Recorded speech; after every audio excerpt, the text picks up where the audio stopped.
back. We got the ESC back on the cover. Now all I got to do is put on the screws. So I'm just going to start putting this one screw in here. Just screw it down.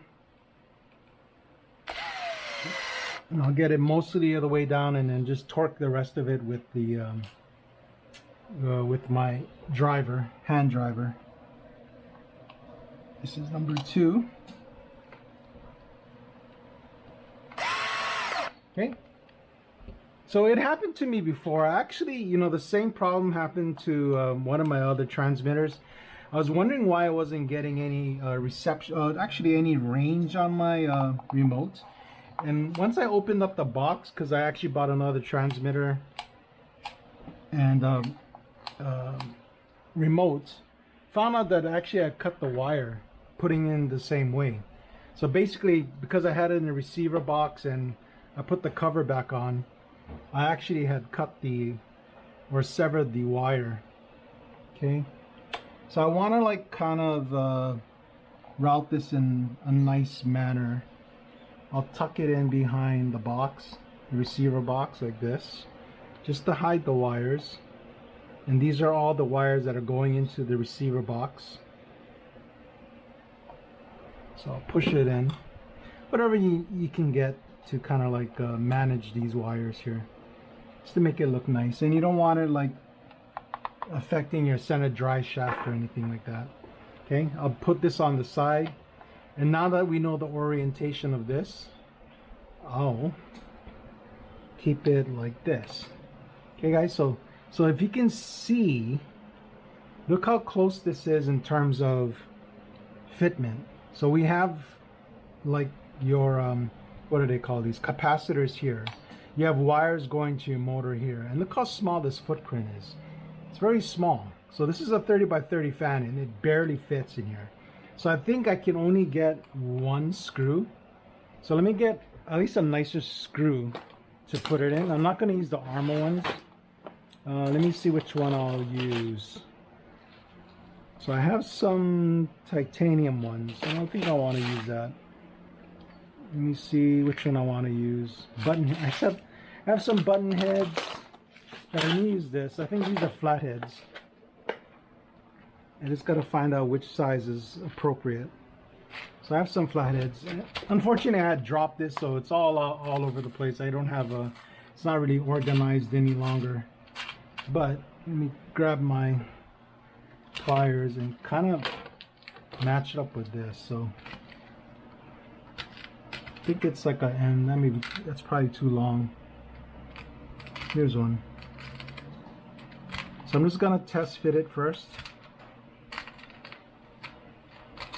and see if it's gonna have to be longer than that, because again we have to put it through the ESC as well as the thing. I'm looking for a flathead. Here's one.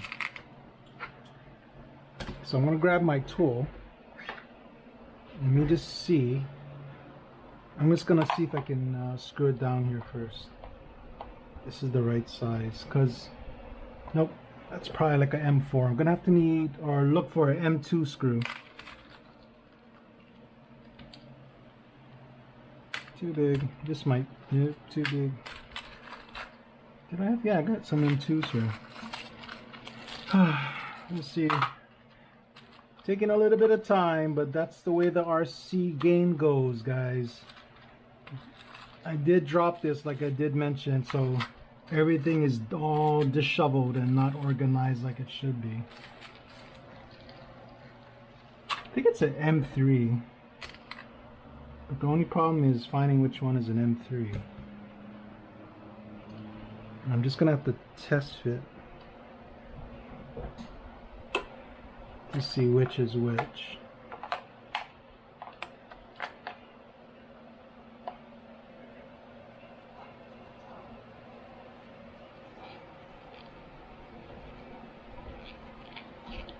So if I have the fan, yeah, it's a bit too long. Too long. So this is all trial and error, guys, because we are customizing our RC here. So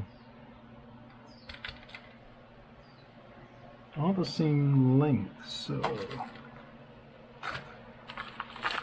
let me just pull one out that's organized. Gonna have to go with a button head here. So we have M386. At least I kind of know whether or not it's an M3, because that other one looks like an M4. So this is a button head. Let me see if this fits.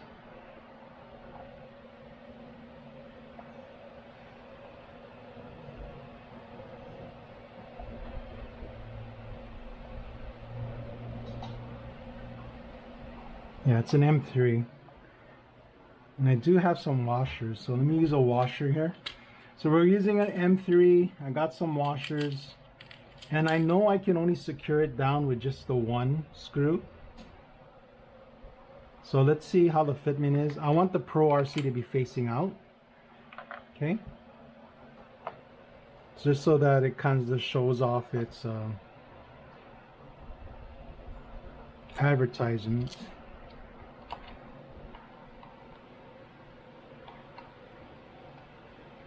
And then we'll screw it down.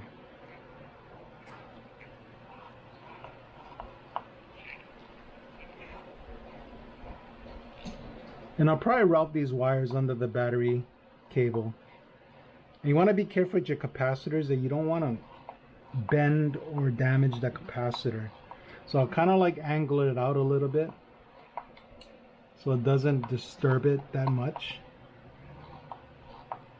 And whatever hole that you choose, it doesn't have to be that particular hole. You can choose any other hole, like the ones in the rears or whichever one. But I'm picking this one because I can get it cinched down. I can see where it is on the capacitor and how it's going to fit. Okay, so that's kind of square as I can get it. If you look here, that's how square I can get it. This looks like it's okay with that. And it looks like it's okay here. And let's see here. You know what I forgot to put on? I do have a cover. Let me grab an armor cover because I don't want these fins exposed. So let me grab a cover. Should have thought of that first. I forgot about the cover. Oh, here's a body too for my LMT. Like this. It's a Ford 150 Custom.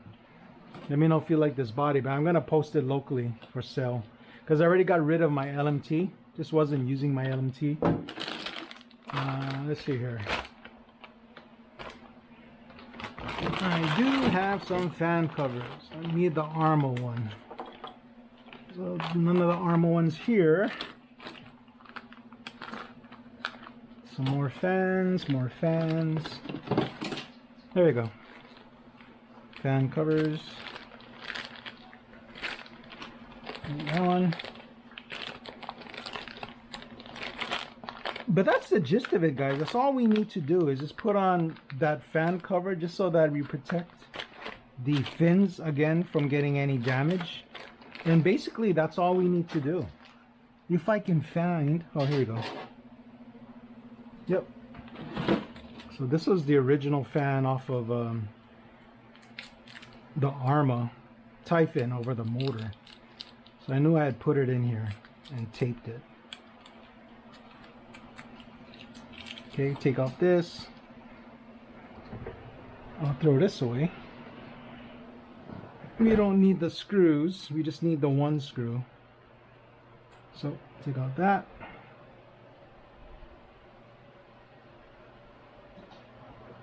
And if you had time, guys, you can actually scuff this up and paint it.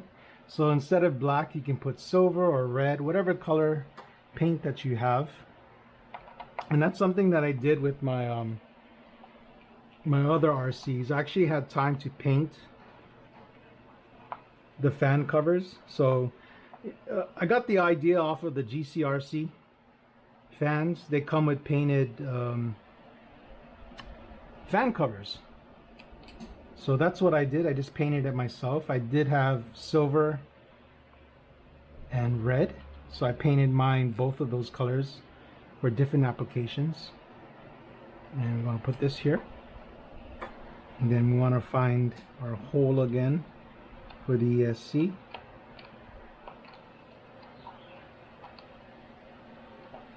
Where is it?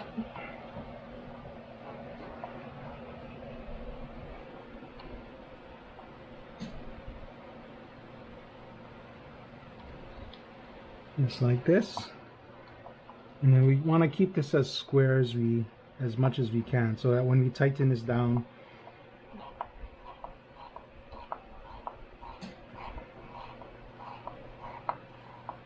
the fan cover doesn't look not square.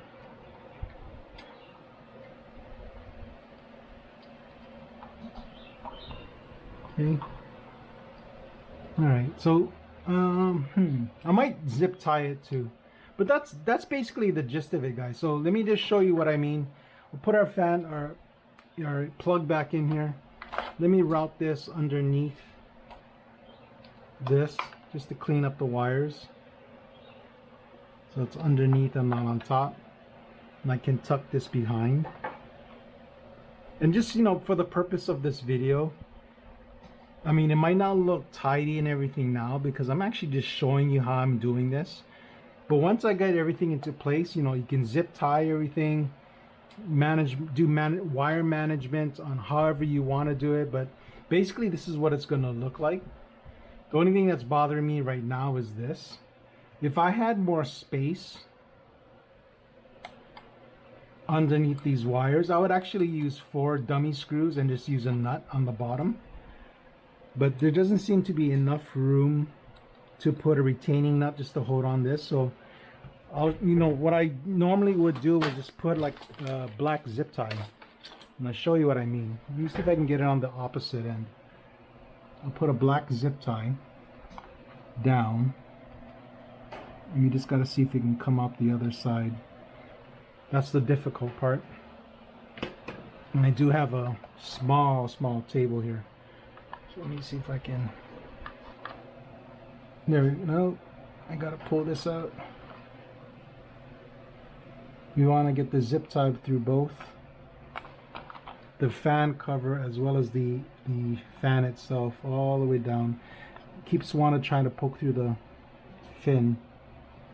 There we go. You can see it. Where to go?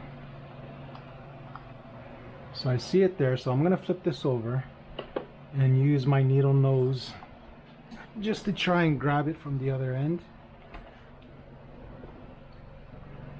There you go. You can see that there. And I just want to grab it with the needle nose.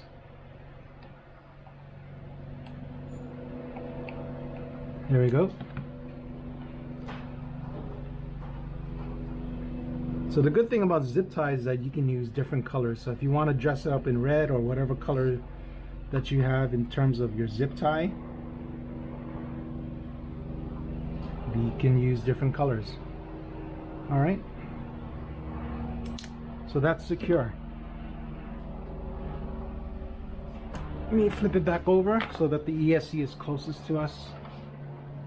Spyderco, if you guys like this. I do have a bunch of knives, guys. You know, I don't even going off tangent, but I have a bunch of knives. I think someone commented like how much they like this Spyderco.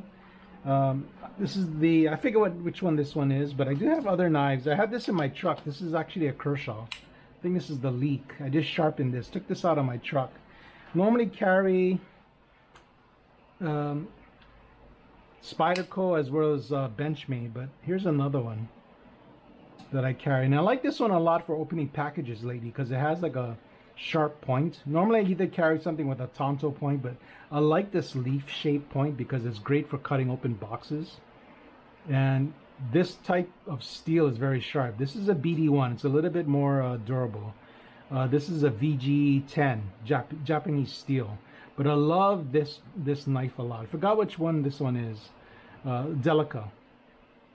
There is a larger version of this too, but it's a little bit too big. I think it's about the size of this one in length, almost like 3 inches. But I like this because it's very slim. I like it also because it's light and because of this volcano grip. But kind of going off. So this is my daily carry for now. I usually carry either the Kershaw, I forget what it's called.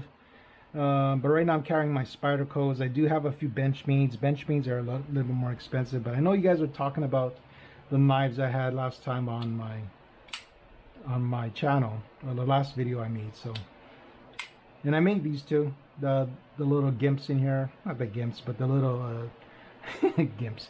The little bit of chafing for the thumb coil here. Basically, I just took like a Dremel tool and just made some notches in there, so I have some purchase on this knife. But I like this one a lot. It's just a little bit small, but I had this in my truck. This is a utility knife.